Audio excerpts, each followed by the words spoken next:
Nazin, this is Sani Khan and you're watching new episode of Inside Financial Markets. Nazin, we are looking at the market for last 6.5 months. All we see is that refineries or cement sector has got hold of the market. And when we talk about the refineries, refinery की जो policy है, we saw time and again कि policy आते आते रह जाती है, policy के कई salient features जो हैं वो बाज़ार को शेक करते हैं, कभी बाज़ार को अपसाइड ले जाते हैं और फिर फाइनली पता चलता है कि रिफाइनरी पॉलिसी जो है वो नहीं आ रही। और आजकल बात यह है कि रिफाइनरी पॉलिसी आया ही चाहती है। So today we have got with us none else than Arsalan Ahmed. He is a known analyst of the market. Asiamoney के अवार्ड विनर हैं, CFA के as an analyst award winner है। Arsalan, welcome to the show and अस्सलाम वालेकुम। Thank you so much Sani साहब for inviting me on the show. Great. Arsalan, पहले तो मैं चाहूँगा कि ये थोड़ा सा इफ़ यू कुड रिमेंबर, हमने कोई 4-6 महीने पहले भी बातचीत की थी और जिसको इनफैक्ट 8-9 महीने पहले जिसको काफ़ी लोगों ने एक्नॉलेज किया था, अप्रिशिएट किया था। It was an in depth discussion on the refineries as to what is about to happen, what is the refinery policy that is likely to come. पहले तो मैं चाहूँगा आप थोड़ा सा रिकैप कर दें, ज़रा बता दें कि रिफाइनरी पॉलिसी एक्चुअली आज की शेप में है, उसकी पोजीशन क्या है और वो है क्या, थोड़ा सा रिकैप कर दें। अच्छा, इसको थोड़ा सा रिकॉल वापस से अगर उस एपिसोड की जो आपने बात की उसको रिकॉल कर लें तो we were bullish at that time. हम रिफाइनरी सेक्टर पे काफ़ी बुलिश थे और काफ़ी जो है परफॉर्मेंस भी बहुत अच्छी वहाँ से दिखाई थी रिफाइनरी सेक्टर ने। बट जैसे कि अभी आपने सवाल करा कि अभी रिफाइनरी पॉलिसी के हवाले से क्या चीज़ें शेप अप हो रही हैं, क्या चेंजेस हो गई हैं, क्या हर्डल्स हैं और क्या जो है वो नए जो है उसमें चीज़ें ऐड हो गई हैं रिफाइनरी पॉलिसी में। तो देखिए, सबसे पहला सवाल ये है कि रिफाइनरी पॉलिसी आ रही कब है, वो काफ़ी ज़्यादा डिले हो गई है। होपफुली हम ये कह सकते हैं कि शायद कुछ टाइम में गवर्नमेंट जो है उसको अप्रूव फाइनली करा ले, बट स्टिल जो है इसमें कोई कंफर्मेशन किसी किस्म की नहीं है कि रिफाइनरी पॉलिसी आ कब रही है। अच्छा, रिफाइनरी पॉलिसी की जब हमने लास्ट टाइम भी बात की थी तो रिफाइनरी पॉलिसी के सेलियंट फीचर्स जो हैं वो हैं क्या।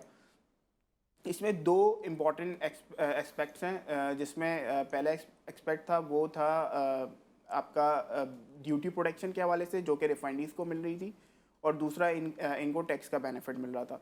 तो इसमें अनफॉर्चुनेटली हुआ ये है कि ओवर द टाइम जो है वो काफ़ी सारी चीज़ें प्लस माइनस हुई हैं इस पॉलिसी में। डिफरेंट फोरम्स पे डिस्कस हुई है, कैबिनेट्स में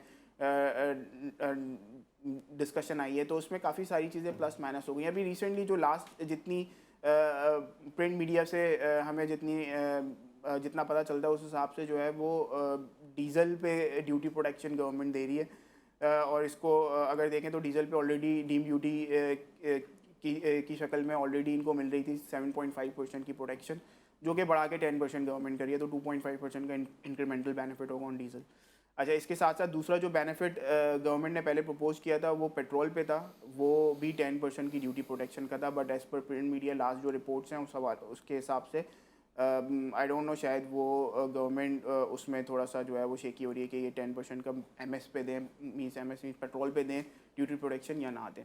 तो ये तो थोड़ा सा जो है रिफाइनरी पॉलिसी की कुछ जो है वो कुछ बेनिफिट्स थे हैं, और भी बहुत सारी चीज़ें नई रिफाइनरीज़ के लिए भी काफ़ी सारी जो है वो इंसेंटिव्स गवर्नमेंट अनाउंस कर रही है उसमें, बट ऑब्वियसली इधर हम एग्जिस्टिंग रिफाइनरीज़ की बात करें तो उस हवाले से ये 2-3 चीज़ें इंपॉर्टेंट हैं इनके लिए। अच्छा, इसके अलावा हम अगर देखें कि ये पॉलिसी आ तो रही है, इसके बाद रिफाइनरीज़ को करना क्या है एक्चुअली। रिफाइनरीज़ को इन्वेस्टमेंट्स करनी है। इन्वेस्टमेंट्स किस लिए करनी है, ये पॉलिसी गवर्नमेंट इनको प्रपोज कर क्यों रही है पॉलिसी, उसका रीज़न ये है कि गवर्नमेंट जो पेट्रोल और डीज़ल है उसके स्टैंडर्ड को बढ़ाना चाहती है। स्टैंडर्ड मीन्स अभी यूरो 2 स्टैंडर्ड का पेट्रोल और डीज़ल हमारी रिफाइनरीज़ बनाती हैं, उसको गवर्नमेंट यूरो 5 करना चाहती है। तो यूरो 5 करने के लिए एक substantial amount of investment required है, जो कि हर रिफाइनरी को करनी है। तो एक्सेप्ट नेशनल रिफाइनरी, बाकी तीनों रिफाइनरीज़ को जो है वो सब्सटेंशियल इन्वेस्टमेंट्स करनी पड़ेंगी। थोड़ी सी बाइकों ने तो स्टार्ट कर दी है, बट PRL और ATRL के लिए काफ़ी है। बाइकों ने स्टार्ट तो कर दी, देयर न्यूज़ कि कुछ रिफाइनरीज जो हैं उनको बंदिश का भी सामना है। हाँ, वो एक बिल्कुल डिफरेंट स्टोरी है कि जो रिफाइनरीज बंद हो रही हैं, इसमें PRL भी बंद हुई हुई है एक्चुअली। NRL की भी न्यूज़ यही है कि शायद वो कुछ दिनों में बंद हो जाएगी, ऑल दो कुछ यूनिट्स उसके बंद है NRL के भी, बट पूरी रिफाइनरी नहीं बंद हुई है। अटक रिफाइनरी के भी 4 यूनिट थे, 4 में से शायद एक बंद है, कुछ मज़ीद बंद हो सकते हैं। तो वो एक सेपरेट स्टोरी है, वो अभी इनका रिसेंट क्राइसिस है जो फर्नेस ऑयल की वजह से आया हुआ है। बट आप अगर एक जो वो बीच में बहुत ज़्यादा न्यूज़ आने लग गई थी प्रिंट मीडिया में कि इनको जो है बेसिकली हमेशा के लिए बंद कर दिया जाए रिफाइनरीज को, क्योंकि ये बहुत ज़्यादा आउटडेटेड रिफाइनरीज हैं। तो वो एक डिफरेंट है, तो उससे इस चीज़ को मिक्स मत कीजिएगा। ये फॉर द टाइम बिंग के लिए बंद हो रही है due to furnace oil issue. But do you think कि refineries will be in a position to induct such a huge sums के जिसकी वजह से वो rejuvenate कर सके अपने आप को? अब ये वैसे रिफाइनरी टू रिफाइनरी वेरी करता है। इधर हम नेशनल रिफाइनरी को ना डिस्कस करें। नेशनल रिफाइनरी को एक बेनिफिट है, वो ऑलरेडी एक इन्वेस्टमेंट पहले ही कर चुका है। Right. तो बाकी 3 रिफाइनरीज रह जाती हैं, जिसमें अटक रिफाइनरी, पीआरएल मोस्ट जो है वो आप समझ लें एक लाइमलाइट में है, क्योंकि वो एक गवर्नमेंट ओन रिफाइनरी भी है और उसको इन्वेस्टमेंट सबसे ज़्यादा रिक्वायर्ड है। तो पीआरएल और एटीआरएल के केस में काफ़ी प्रॉब्लम हो सकती है। एटलीस्ट अटक रिफाइनरी को $400 मिलियन की इन्वेस्टमेंट रिक्वायर्ड है, और पीआरएल को ऑलमोस्ट $1 बिलियन की रिक्वायरमेंट है कि वो इतनी इन्वेस्टमेंट करेगी तो वो जो है अप टू डेट हो पाएगी जो गवर्नमेंट के स्टैंडर्ड हैं उस हिसाब से। Okay.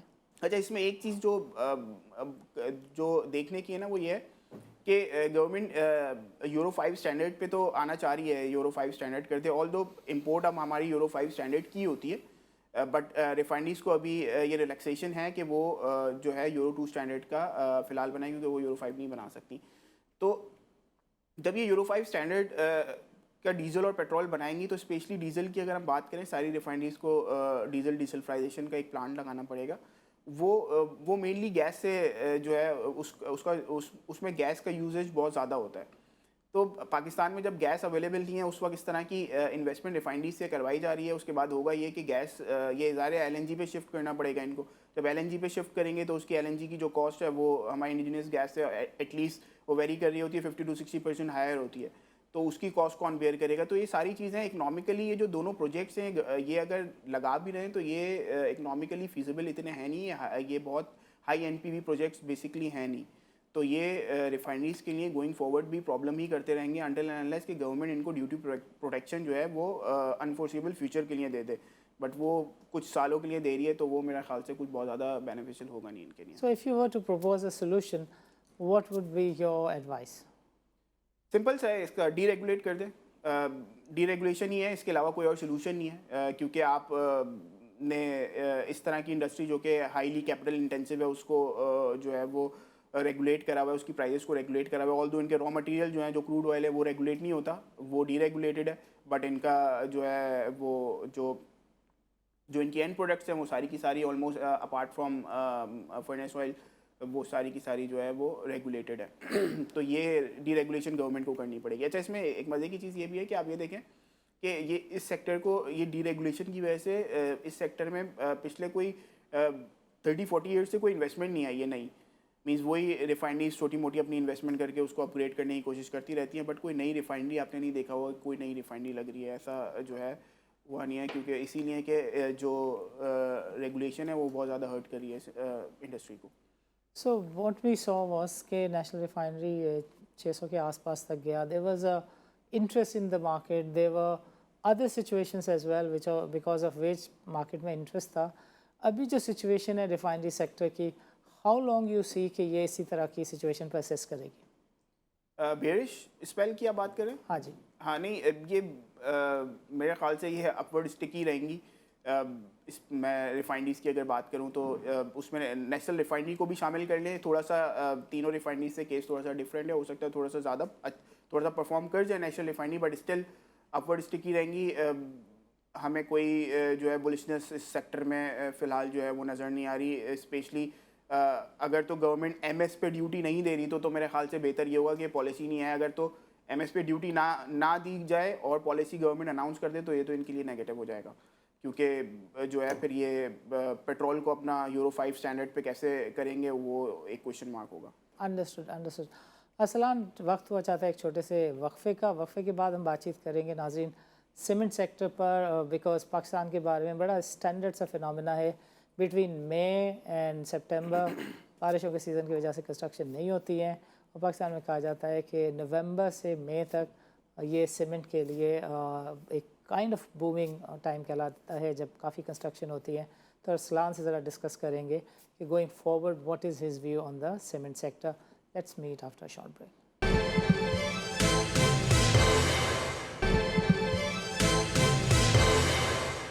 वेलकम बैक नाज़रीन।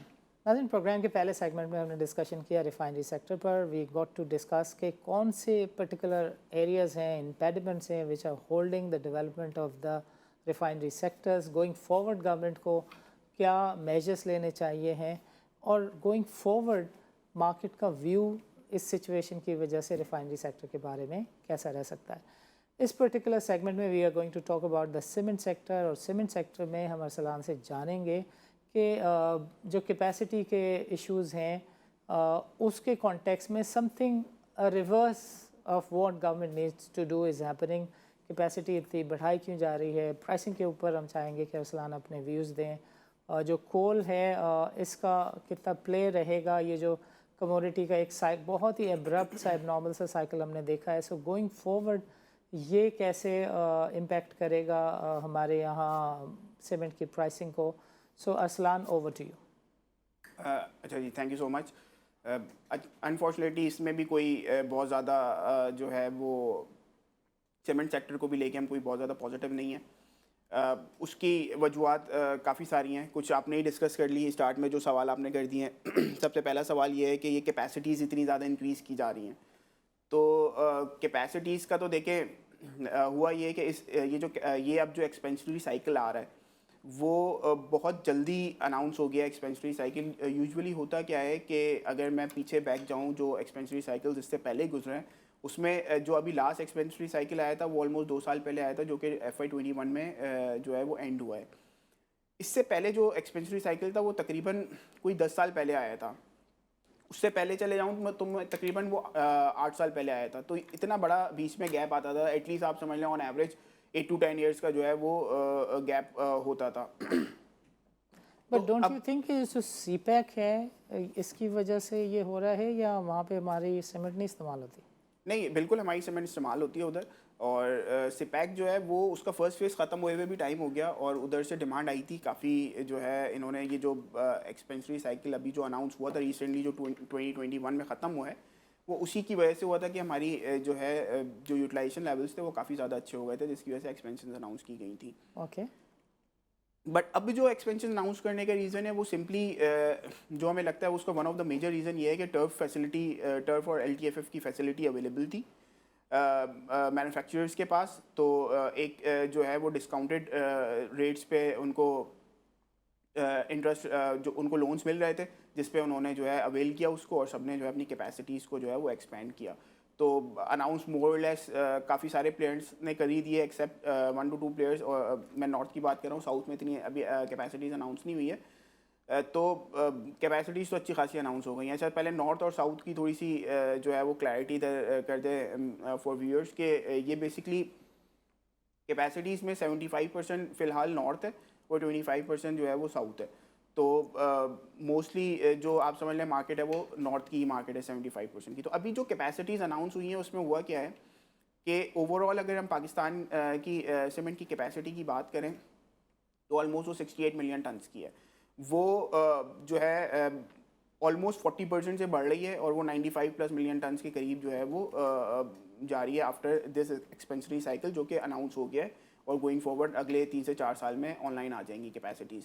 तो ये 40% का इंक्रीज़ है। बट इसमें हम पर्टिकुलरली अगर जो मेन हमारे एरिया नॉर्थ का उसकी बात करें तो उसमें जो है वो मोर देन 50% का कैपेसिटीज़ में इंक्रीज़ है। तो सारा जो अनाउंस हुई है कैपेसिटीज़ वो नॉर्थ में ही अनाउंस हुई हैं, और डिमांड ज़्यादातर नॉर्थ से ही आती है। अच्छा, तो ये तो एक्सपेंशंस के नंबर्स हैं। अच्छा, ये जैसे हमने बात करी अभी कि 40% से तकरीबन जो है कैपेसिटीज़ बढ़ रही है, मोर देन 40% से। जो लास्ट एक्सपेंशनरी साइकिल था उसमें मोर देन 60% से बढ़ी थी। तो फ़ौरन ही जो है जो कैपेसिटीज़ इंक्रीज़ हो रही हैं तकरीबन 40% से इंक्रीज़ हो रही हैं। गोइंग फॉरवर्ड अगर हम बात करें कि कैपेसिटीज़ इंक्रीज़ होने के बाद सीमेंट सेक्टर को क्या प्रॉब्लम्स फेस करने पड़ते हैं, तो ज़ाहिर है सिंपल जो है डिमांड भी बढ़ रही है इस हिसाब से। Do you foresee the increase in demand as well? नहीं, बिल्कुल इतनी डिमांड जो है वो इंक्रीज़ फोर्स ही नहीं की जा रही। अगर अभी पहले हम जो 5 महीने गुजर गए हैं उसी की बात कर लें तो उसमें जो है -4% की ग्रोथ है -4% से डिक्लाइन हुई है बेसिकली डिस्पैचेस जो हैं हमारे। तो ये गोइंग फॉरवर्ड अगर इसी साल की बात करें तो मेरे ख्याल से 4% से ही बढ़ के 6 to 7% पे ये क्लोज करेगा। और रीजन में भी आपको नहीं लगता कि पाकिस्तान से एक्सपोर्ट हो सकेगा सीमेंट? नहीं, एक अनफॉर्चुनेटली हुआ यही है कि नॉर्थ में सारी कैपेसिटीज़ आ रही हैं और नॉर्थ के साथ प्रॉब्लम ये हुआ है कि नॉर्थ के पास 2 डेस्टिनेशंस ही थी जहाँ पे वो एक्सपोर्ट करता था। पहले इंडिया था, वो तो काफ़ी टाइम पहले ही बंद हो गया है टोटली। इसके बाद अफगानिस्तान था, अफगानिस्तान में हमारी एक्सपोर्ट होती थी, वो भी मोरलेस काफ़ी हद तक उधर कमी आ गई है क्योंकि दायरे उधर अपने इशूज़ इंटरनली बहुत ज़्यादा हैं जिसकी वजह से वहाँ पे एक्सपोर्ट बहुत ज़्यादा कम हो गई। तो नॉर्थ के साथ तो स्पेशली एक्सपोर्ट के फ्रंट पे भी ये मसला हो गया है। सो यू सेइंग कि डिमांड इतनी नहीं है और जो कैपेसिटी की एक्सपेंशन है, I think it is not the proper planning. And how about the impact of this commodity cycle on this cement pricing coal के कॉन्टेक्स्ट में? बिल्कुल, कोल के कॉन्टेक्स्ट में आप बात करें तो कोल की प्राइसेस बड़ी वैसे ये ज़ाहिर कमोडिटी है, इसकी प्राइस कोई जो है उस पर व्यू बनाना थोड़ा सा मुश्किल हो जाता है। बट अगर हम कोल की बात करें तो ज़ाहिर इस पर सेंसिटिव बहुत ज़्यादा है हमारी सीमेंट जो मैन्युफैक्चरर्स हैं। तो कोल की प्राइस गोइंग फॉरवर्ड देख ये रहे हैं कि विंटर के बाद मार्च अप्रैल में जो है ये कूल ऑफ फर्दर आना शुरू हो जाएगा। अभी ऑलरेडी काफ़ी हद तक कम हो गई हैं बट फर्दर ये मेरे ख्याल से जो है वो नीचे आना शुरू हो जाएंगी। बट ये हमारी एक्सपेक्टेशन ये है कि ये प्राइसेस भी उसी हिसाब से करेक्ट हो जाएंगी क्योंकि अभी भी रिसेंटली अगर हम बात करें प्राइसेस में 20-30 रुपीज़ का की करेक्शन आ चुकी है। 720 725 का बैग था वो 700 पे आ गया। तो करेक्शन ऑलरेडी कोल की प्राइस के साथ साथ आ रही है प्राइसेस में। तो प्राइस और वैसे भी मैन्युफैक्चरर्स के पास भी बहुत ज़्यादा रूम नहीं है प्राइस बढ़ाने का क्योंकि गवर्नमेंट का प्रेशर रहता है। जैसे आपने सवाल भी किया था स्टार्ट में कि गवर्नमेंट का प्रेशर रहता है कि जो है वो प्राइसेस बहुत ज़्यादा बढ़ाई ना जाएँ और अब नॉर्मली अगर बढ़ाते हैं तो जो है रेगुलेशंस लगाने की और डिफरेंट जो है इस तरह की गवर्नमेंट बात करती है सीमेंट मैन्युफैक्चरर्स पे। तो गोइंग फॉरवर्ड आपको रिफाइनरी सेक्टर की तरह सीमेंट सेक्टर में भी ट्रैक्शन नहीं दिखती और लोगों का ये कहना कि between November and May it is a booming time for the cement sector, काफ़ी कंस्ट्रक्शन होती है। आपको नहीं लगता कि इकॉनमी भी इस वक्त इजाज़त दे रही है मैसिव स्केल पर कंस्ट्रक्शन की? ना कंस्ट्रक्शन पैकेज की वजह से ट्रैक्शन आती हुई दिख रही है। आपको इस बात में वजन दिखता है?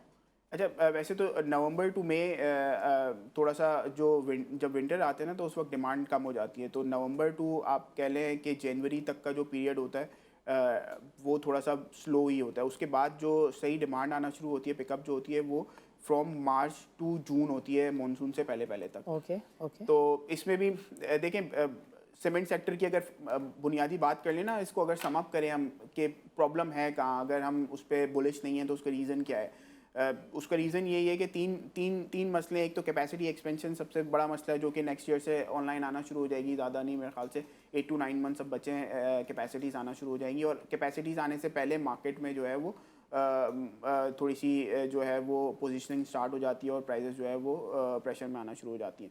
दूसरा मसला इकोनॉमी का है, जिस तरह से स्लो डाउन अभी इंटरेस्ट रेट भी बढ़ाए गए हैं और जो स्लो डाउन एक्सपेक्ट करें हम फर्दर गोइंग फॉरवर्ड, उसमें भी जो है इनकी डिमांड की सिचुएशन कोई बहुत ज़्यादा अच्छी नहीं रहेगी। तीसरा जो है अगर हम बात करें तो ज़ाहिर कमोडिटी की भी एक प्राइसेस की बात है जिसकी वजह से इस पीरियड में जो इनका पीरियड होता है जिसमें कैपेसिटीज़ के बाद का जो टाइम होता है, बीच का जो एरिया होता है जहाँ पे कैपेसिटी सारी ऑनलाइन आ जाती हैं, उसके बाद नई एक्सपेंशन जहाँ पे जो है वो आना स्टार्ट होती है, उसके बीच के पीरियड में ये इनका जो है वो आप कह लें कि एक बहुत अच्छा पीरियड होता है जिसमें ये प्रॉफिटेबिलिटी इनकी हाई होती है। तो उस दौरान हुआ ये इस दफ़ा Aslan we have got last 2 minutes में चाहूँगा कि दो चीज़ों को आपको एक लेकर टच बेस कर सकें। We have seen the refinery sector, cement sector दोनों में लैकलस्टर इंटरेस्ट दिखेगा because of the obvious reasons. How but auto sector में भी जितनी फाइनेंसिंग की वजह से बूम था वो भी उसकी सेल्स भी कम हो रही हैं। Going forward what is your view on the auto sector? देखिए, ऑटो सेक्टर में तीन बेसिकली मेनली आप कंपनीज़ की बात करते हैं। इधर PSMC हो गया, होंडा हो गया और इंडस हो गया। तो इसमें डिफरेंट तीनों कंपनीज़ के डिफरेंट सिनेरियोज़ हैं। इंडस की बात करें तो वो उसमें है थोड़ी सी अट्रैक्शन, उसको देखा जा सकता है। बट बाकी रिमेनिंग टू में कोई बहुत ज़्यादा हमें अट्रैक्शन यहाँ पे लगती नहीं है जिस तरह की इकोनॉमी की सिचुएशन होने जा रही है। So today you're not bullish on any of the sector. Especially Is on there cyclicals. okay. Especially on cyclicals. So is there any sector that you would suggest to investors कि वो उसको देखें going forward between now and June 2022? I think weakness पे banks देखे जा सकते हैं, उसमें भी कोई बहुत ज़्यादा नहीं, बट 10 to 15% की अपसाइड जो है हम एक्सपेक्ट कर सकते हैं बैंक्स। Okay, great. अरसलान, आपका प्रोग्राम के लिए वक्त निकालने का बहुत बहुत शुक्रिया। नाज़रीन, वक्फे के बाद हमारे साथ मौजूद होंगे Naushad Rahmani. He happens to be the CEO of Jagah online. Jagah online is a new solution, new innovative idea. हम इनसे डिस्कस करेंगे कि how are they serving to the investors and the normal buyer and seller of the property, but right after a short break.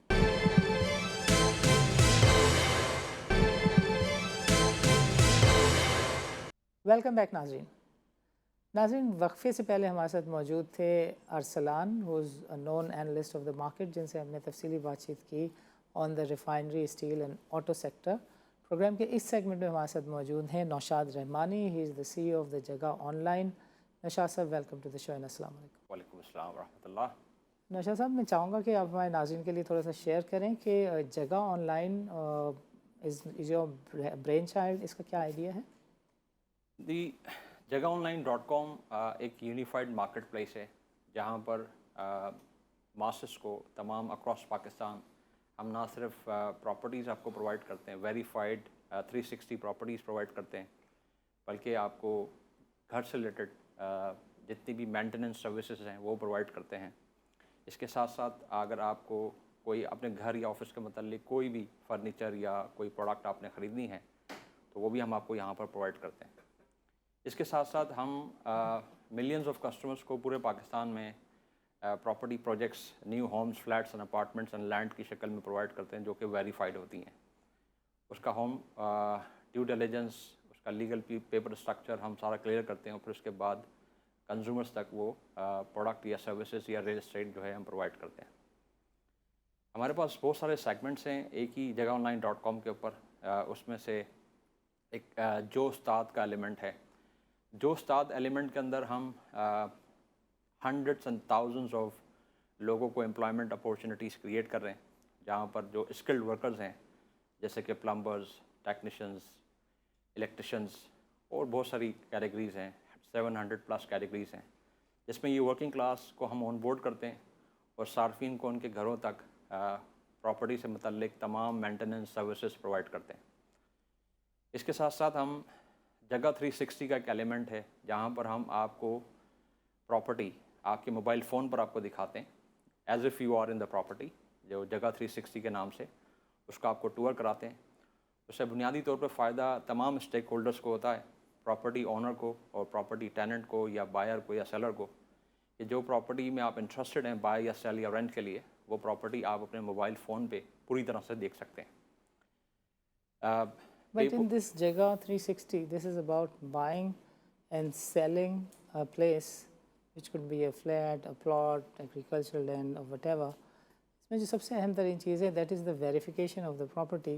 So ये वाली responsibility किसकी होती है कि ये जो जगह है, अगर एग्रीकल्चरल लैंड है तो नॉन सर्वे नहीं है और इसके जो पेपर्स हैं वो उस प्रॉपर जगह के हिसाब से वेरीफाइड है। Who does this particular action? जी, ये हम काम करते हैं। हम जब किसी सेलर से या प्रॉपर्टी लैंडलॉर्ड से प्रॉपर्टी लेते हैं तो हमारे पास एक पूरी चेकलिस्ट है।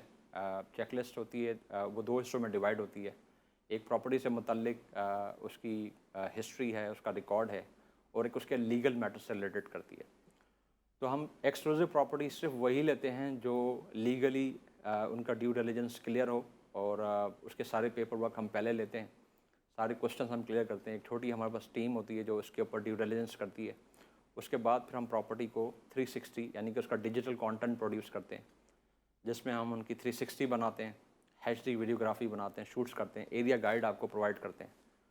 तो एज ए यूज़र आपको पूरी तरह से एक एश्योरेंस होती है कि जो प्रॉपर्टी मैं अपने मोबाइल फ़ोन पे देख रहा हूँ ये पूरी तरह से क्लियर है, इसके तमाम पेपर। बट इसके क्लियर होने के लिए बैक एंड पे जो प्रोसेस होता है वो क्या होता है कि आप जो कह रहा है कोई, आप उसको जाके कंसर्न अथॉरिटी से वेरीफाई भी करते हैं या उसकी बात पे भरोसा करते हैं? इसके दो स्टेजेस हैं। जब कोई प्रॉपर्टी हम एक्सक्लूसिव ले लेते हैं तो हमारे पास उस पर बैक एंड पे उसको वेरीफाई करने का भी एक मैकेनिज़्म मौजूद है।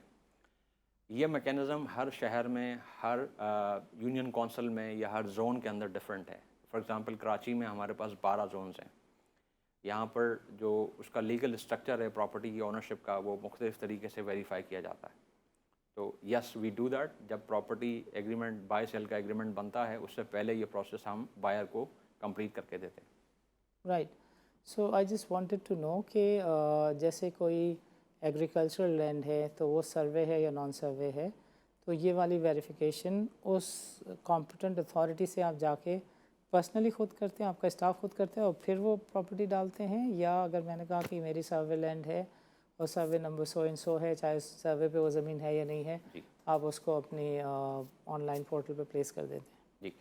अच्छा, अभी हमारे पास जो स्ट्रक्चर है, जो टाइप ऑफ प्रॉपर्टीज़ पे हम फोकस कर रहे हैं फ़ेज़ 1 के अंदर, फ़ेज़ 1 में हम फोकस कर रहे हैं सिटीज़ के अंदर रेजिडेंशियल प्रॉपर्टीज़ के ऊपर। Okay okay. उसके बाद हम फोकस कर रहे हैं कमर्शियल प्रॉपर्टीज़ के ऊपर, फिर उसके बाद हम फोकस कर रहे हैं प्रॉपर्टी प्रोजेक्ट्स के ऊपर। I want to stop you and ask, जो बहरिया है जी ये तो पूरा देह पर है बहरिया, जिस पे चीफ जस्टिस ने ऑब्जर्वेशन भी दी कि यार शहरों में सर्वे लैंड इतनी है, कौन सा एग्रीकल्चर काम है जो शहरों में हो रहा है।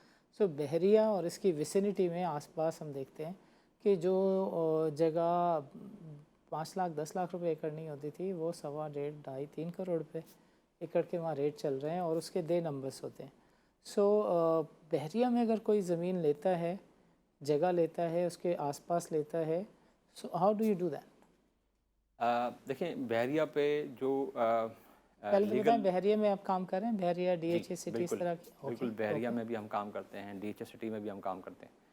देखिए, बहरिया की जो लीगल प्रोसीडिंग्स थी, उसके बाद एक सर्टन प्रेसिडेंट्स जो हैं वो क्लियर हो गए हैं कि जी ये सारे लीगल हैं, तो हम सिर्फ उन्हीं लीगल प्रेसिडेंट्स के ऊपर या ब्लॉक्स के ऊपर हम काम करते हैं, जिसके ऊपर प्रीवियसली कोर्ट की रूलिंग्स हैं। उसके बियॉन्ड हम उसके ऊपर काम नहीं करते। तो आपके पास ये इन्फॉर्मेशन मौजूद है कि जी, प्रेसेंट 63 इज़ क्लियर, प्रेसेंट 12 वाली block is super, precinct 34 is okay, sport city का जी। इतना पोर्शन ठीक है। So you got all this data जी एंड सब्जेक्ट टू कि वो डेटा वो सही जगह हो, तभी आप उसको अपने पोर्टल पे प्लेस करते हैं, ऐसे ही जी, है? बिल्कुल ऐसे ही। अच्छा, मेरी एक जगह है 120 यार्ड की बहरिया में और कराची में, दोनों के चार्जेस आपके से सर्विस लेने के एक से ही होंगे, मैं अगर उसको बेचना चाहता हूँ तो? हम प्राइसिंग स्ट्रक्चर हमारा ये है कि जब हम आपसे कोई प्रॉपर्टी लेते हैं तो कोई हम आपसे अपफ्रंट फ़ी या कोई चार्ज आपको नहीं करते। ओके हमारी सक्सेस फ़ी होती है, और सक्सेस फ़ी उस वक्त आपको चार्ज की जाती है जब आपकी ट्रांजैक्शन कंप्लीट हो रही होती है, चाहे वो रेंट की हो या सेल की हो। ओके। तो जब आप किसी से डील करते हैं, मैं आपसे एक चीज़ लेने का फ़ैसला करता हूँ और सामने वाली पार्टी देने का भी फ़ैसला कर लेती है, तो आप दोनों से वही 2% 1% ब्रोकरेज लेते जी हैं? बिल्कुल, इसी तरह से वही नॉर्मल है। इसमें हम रियल एस्टेट एजेंट्स को भी फैसिलिटेट करते हैं कि हम बायर से भी फ़ी चार्ज करते हैं, हम सेलर से भी चार्ज करते हैं फ़ी, और अगर हमारे साथ काउंटर पार्टी में कोई रियल एस्टेट एजेंट होता है तो उस साइड से हम जो है वो चार्ज नहीं कर रहे होते। तो what is this digital brokerage? ये कितना नया आइडिया है, कितना पुराना है, थोड़ा सा नाज़रीन के साथ शेयर करें। जी, डिजिटल ब्रोकरेज का बुनियादी मकसद ये है कि जब आप कोई प्रॉपर्टी सेल या बाय या रेंट करना चाह रहे होते हैं, तो बहुत पेन है, बहुत डिफ़िकल्टी है आपको आपकी मतलूबा प्रॉपर्टी ढूंढने के लिए।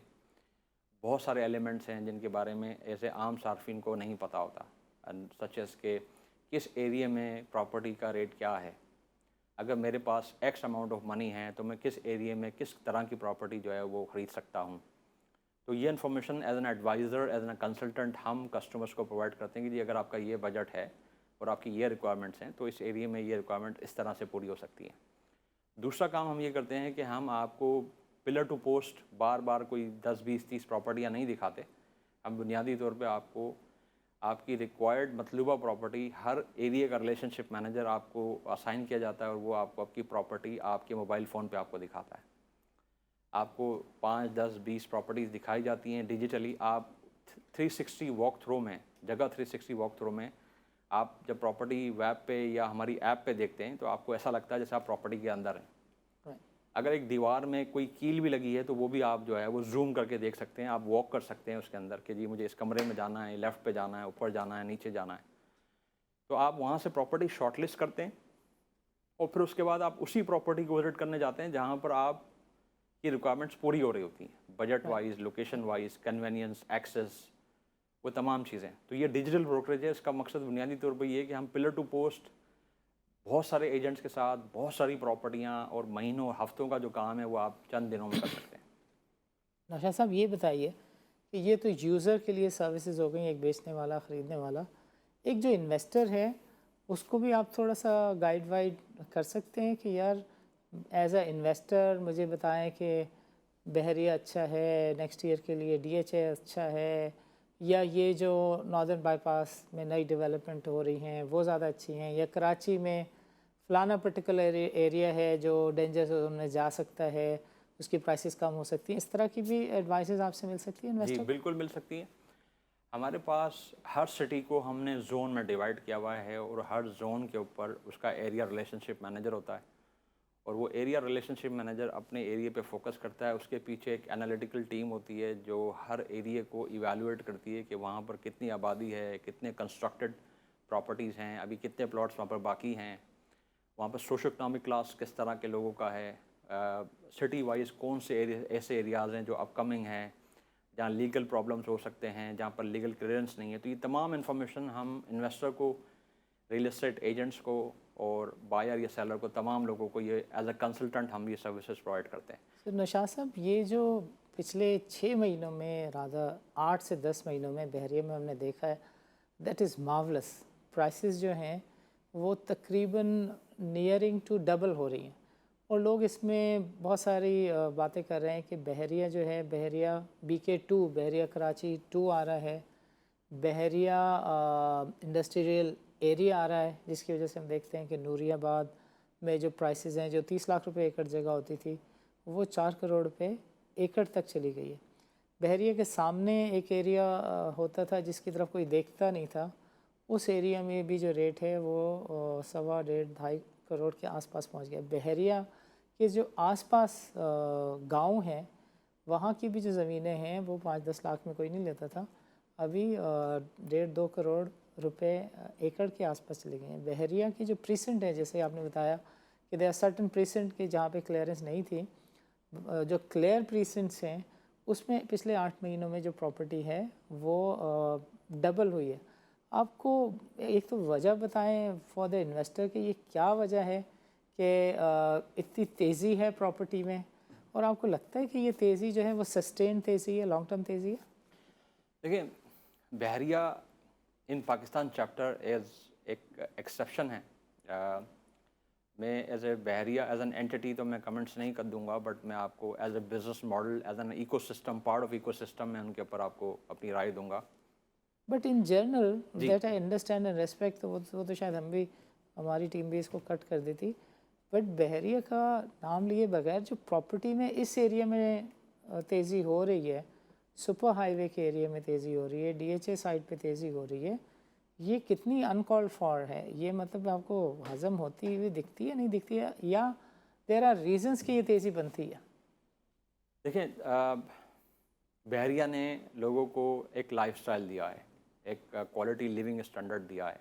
एक तो ये एक एलिमेंट है जिसकी वजह से वहाँ पर डिमांड का मोमेंटम जो है वो बहुत सिग्निफिकेंट है। दूसरी चीज़ ये है कि जो आपका NRP मार्केट्स हैं, नॉन रेजिडेंट पाकिस्तानीज़ हैं, जिनका लिविंग स्टाइल या लिविंग स्टैंडर्ड्स या एक्सपेक्टेशंस जो हैं वो बीइंग NRP वो काफ़ी हाई हैं।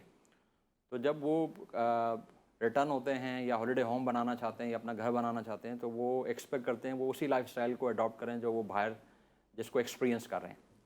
तो एक ये चीज़ है। अब चूँकि बहरिया सिटी से बाहर बना है, तो ये एक यूनिवर्सल फैक्ट है कि जब कोई चीज़ डेवलप होती है किसी वेसिनिटी में, जैसे कि मैं मिडल ईस्ट में पिछले 17 साल से हूँ, मैंने दुबई में 19 साल 17 साल तकरीबन मैंने गुजारे हैं। तो डेवलपमेंट करने का तरीकाकार किसी भी ऑर्गेनाइजेशन का यही तरीकाकार होता है कि आप सिटी से बहुत दूर जाके पहले डेवलपमेंट करते हैं। लैंड वैल्यू प्रपोजिशंस को बिल्ड करने के लिए आप सिटी के फ़ौरन साथ जो है वो इंफ्रास्ट्रक्चर बिल्ड नहीं करते, आप बाहर जाके बिल्ड करते हैं। तो वो सिटी और जो डिस्टेंस आप करते हैं उसमें बीच में जो लैंड प्रपोजिशन होता है उसकी जो वैल्यू होती है वो ऊपर जाती है। तो ये एक नॉर्मल सी बात है। अच्छा, अब हम देखते हैं कि सुपर हाईवे पर या बहरिया के आसपास इतनी डिमांड क्यों है। उसकी बुनियादी वजह यह है कि real estate has become an industry in nature, कि जहाँ पर आपको जो रिटर्न ऑन इन्वेस्टमेंट मिलता है वो किसी भी एसेट क्लास के मुकाबले में सिग्निफिकेंट है। तो किसी शख्स के पास जब पैसे आते हैं तो वो ये सोचता है कि मैं इस पैसे को किस तरह से डबल कर सकता हूँ। अगर आप मिसाल के तौर पे कराची, लाहौर, इस्लामाबाद, पिंडी उठा के देखेंगे तो यहाँ पर जो कैपिटल गेंस हैं प्रॉपर्टी सेक्टर में as compare to other assets class, तो वो बहुत सिग्निफिकेंट है, नंबर एक। नंबर दो ये है कि हमारी एज ए सोसाइटी इकोसिस्टम का हिस्सा ये है कि जब हम डिग्री लेते हैं, जॉब पे जाते हैं, शादी होती है, तो पहला ड्रीम यही होता है कि हमने घर बनाना है, मेरी एक छत होनी चाहिए।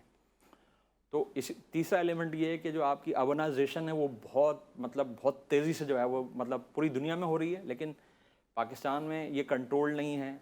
उसके रीजंस ये हैं कि जो एक्सेस टू वर्क है, एक्सेस टू अर्निंग मनी है, वो रूरल एरियाज़ में बहुत सिग्निफिकेंटली लो है। तो अगर आप कराची की बात करते हैं तो आप देखें कराची में पूरे पाकिस्तान से लोग आते हैं, यहाँ पे काम करने आते हैं, बिज़नेस करने आते हैं। तो अल्टीमेटली जो आपकी डिमांड है फॉर हाउसिंग वो बहुत मैनी फोल्ड इंक्रीमेंट होता है उसके ऊपर। तो अच्छा, अब ये जब इंक्रीमेंट होता है तो जाहिर सी बात है जो मेच्योर एरियाज़ हैं, अगर आप फॉर एग्जांपल DHA की बात करें तो उसमें जो 7 और 8 ब्लॉक है उसमें मोमेंटम ग्रोथ अभी भी काफ़ी बाकी है, क्योंकि वो अभी भी डेवलपमेंट उस फेज़ में चल रही है। लेकिन जो बाकी ब्लॉक्स हैं जो डेवलप्ड और मैच्योर हो चुके हैं उसमें मूवमेंट जो है वो बहुत कम है। इसी तरीके से आप कराची के दूसरे एरियाज़ देखेंगे जो मैच्योर हो चुके हैं, जो पिछले 10, 20, 30 सालों में जहाँ पे कोई प्लॉट आपका एम्प्टी नहीं है, जहाँ पर प्रॉपर्टीज़ बन चुकी हैं। तो अगर किसी ने रेजिडेंट ने ऑफ एन एरिया अगर निकलना है तो वो डेफिनेटली टिकट साइज़ जो है वो बहुत तेज़ी से ऊपर जा चुका है। इन तमाम चीज़ों को कंक्लूड करने का मकसद एक और पॉइंट होगा, वो ये होगा कि जब आपके पास ग्रे इकोनॉमी में ट्रांजैक्शन टाइप अगर आपकी रिकॉर्डेड नहीं है तो influx of capital in real estate will continue to drive very significant growth. अब इस ग्रे से वाइट स्ट्रक्चर की तरफ आप जाएंगे तो फिर आप ये जो प्राइस स्पाइक है अनरियलिस्टिक्स उसको आप कंट्रोल कर सकते हैं। ओके नौशाद साहब, आपका प्रोग्राम के लिए वक्त निकालने का बहुत बहुत शुक्रिया। नाज़रीन, आज के प्रोग्राम में शरीक गुफ्तगू रहे Arsalan, who is an analyst of the market, और मज़ीद हमारे साथ शरीक गुफ्तगू रहे नौशाद रहमानी साहब, जो कि जगह online which is a property buying and selling solution. उनसे हमने बातचीत की इन्वेस्टमेंट के ऊपर, प्राइसिंग क्यों ज़्यादा है, और प्रॉपर्टी के साथ जो एक स्टैंडर्ड इशू है कि कराची वर्सेस लाहौर, सिंध वर्सेस पंजाब, इनके जो प्रॉपर्टी रेट्स हैं ये एक्चुअली इन्वेस्टर को इंटाइज करते हैं कि जो ग्रे इकॉनमी है उसका पैसा किस तरफ चैनलाइज होना है। सो गवर्नमेंट को देयर सर्टेन इश्यूज़ जिनको देखने की ज़रूरत है। सुपर हाईवे वो पर्टिकुलर एरिया है जहाँ पे बहुत ज़्यादा इंटरेस्ट है, एक्सूबरेंस है, एक्साइटमेंट है, जिसकी वजह ये है कि काले पैसे की पार्किंग के लिए ये एक बेस्ट प्लेस बनी हुई है बाय इटसेल्फ। दूसरी चीज़ जो I would like to highlight is about the stock market. Stock market के बारे में बहुत बड़ी बड़ी बातें की गई कि 53,000 का लेवल, 60,000 का लेवल, 70,000 का लेवल, और लगा यूँ कि पाकिस्तान की जो किस्मत है वो बदलने जा रही है। But at the end of the day what happened is कि 31 दिसंबर नज़दीक है और लोगों के हाथ में महंगे शेयर्स हैं, और पाकिस्तान की इकॉनमी भी खैर से वहीं खड़ी हुई है। ये तीनों बूमिंग सेक्टर भी वहीं पे खड़े हुए हैं, और इन्वेस्टर महंगे शेयर्स अपने हाथों में लिए अल्लाह की तरफ देख रहा है। नाज़रीन, इजाज़त दीजिए, अल्लाह हाफ़िज़।